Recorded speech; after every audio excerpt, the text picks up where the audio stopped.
Hi, today I'm going to talk about William Shakespeare and Oscar Wilde. Shakespeare was born in 1564 in Stratford-upon-Avon. At the age of 18, he married the 26-year-old pregnant Anne Hathaway. Together they had 3 children. Unfortunately, their only son died as a child. In 1592, about 10 years after his marriage, he moved to London to work as an actor and writer. While there, he wrote the many plays and sonnets he is known for today. There is this theory that he did not write all his works because, how could a common man write all these beautiful, eloquent dick jokes? That's a question for people who care, and I don't. So, moving on. Then in 1613, he retired, and in 1616, he died. His sexuality is a huge source of debate. So, he was married and had children, but that doesn't really mean a whole lot. We do know his plays have plenty of gay references.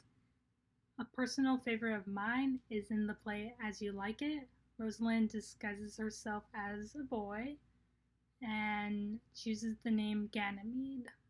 In Greek mythology, Ganymede was the beautiful young boy who served as the cupbearer to the gods. And in Shakespeare's time, it was slang for a young gay man. The main theory that he was attracted to men is based on his sonnets. The majority of his sonnets were written for a man, referred to as the fair youth. Some people interpret it as him being in love with this man.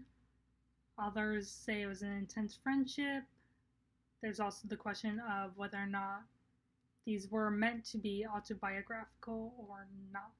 There are also the sonnets for the Dark Lady, which again, we don't know if these were autobiographical. Fair Youth and Dark Lady may not exist.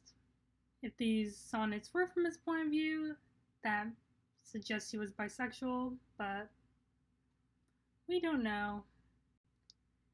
It is worth knowing that in this time, same-sex relationships were technically illegal, but still somewhat common and rarely prosecuted, so especially in the theater community, having an affair with a man would not have been noteworthy.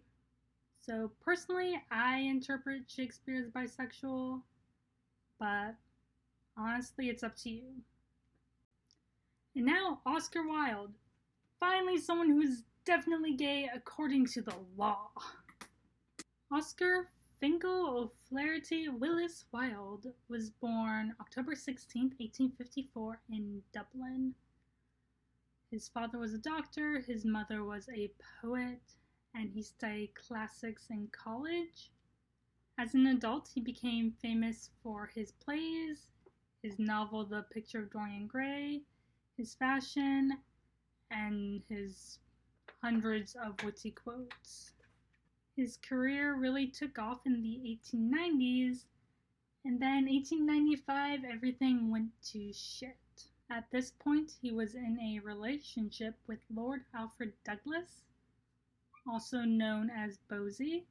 Bosie hated his father, John Douglas, the Marquess of Queensberry, and Queensberry did not approve of Bosie's lifestyle, or especially his relationship with Oscar Wilde.